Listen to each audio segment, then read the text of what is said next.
देखिए संदीप, अगर चुनाव के संदर्भ में इसको बात करें तो चार पांच चीजें बिल्कुल स्पष्ट होती है और लगभग मैं उन्हीं बातों को दोहराऊंगा जो आपके पैनलिस्ट ने कहा। पहली बात तो ये है कि ये जो ये जो छापे पड़ रहे हैं, इसके पीछे पहली चीज बिल्कुल स्पष्ट है कि विपक्ष को पूरी तरीके से डिस्क्रेडिट करना।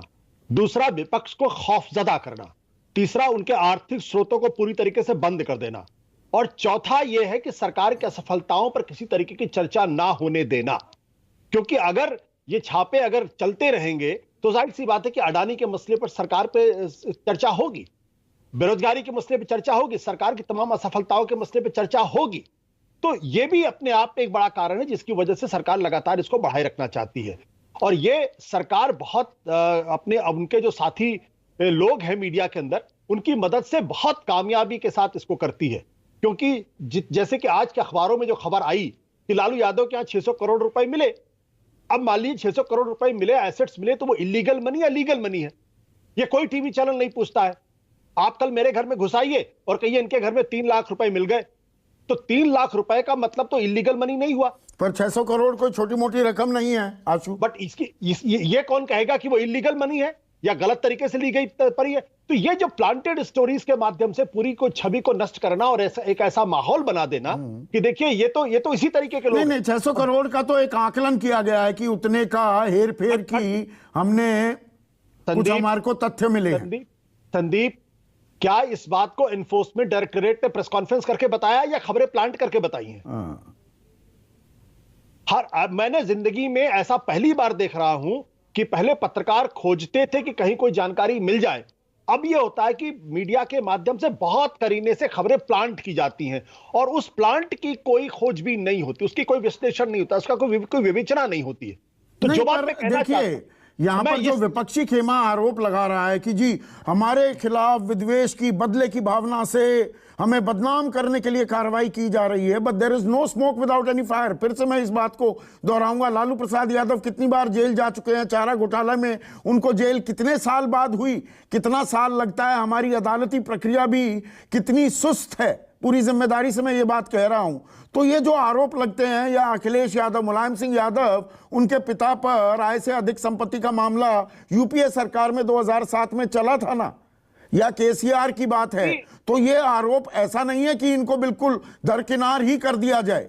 यहां तो गेम ये हो रहा है कि अरे हमारे पीछे पड़े हैं, अपने वालों को छोड़ देते हैं।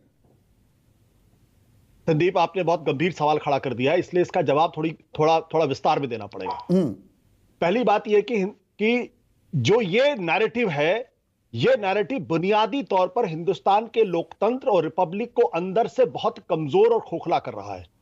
क्योंकि हमारा जो कॉन्स्टिट्यूशन है रूल ऑफ लॉ पे चलता है, और रूल ऑफ लॉ का मतलब ये होता है कानून के सामने सब बराबर है। तो ये जिस तरीके से डिस्क्रिमिनेटरी एटीट्यूड के साथ सिर्फ विपक्ष के लोगों के ऊपर कानून लागू किया जा रहा है, उससे तो आप लोगों के मन में यह शंका पैदा होगी कि अगर आप बीजेपी के साथ हैं तो आपके ऊपर कानून कोई कार्रवाई नहीं करेगा, एजेंसीज कोई कार्रवाई नहीं करेगी।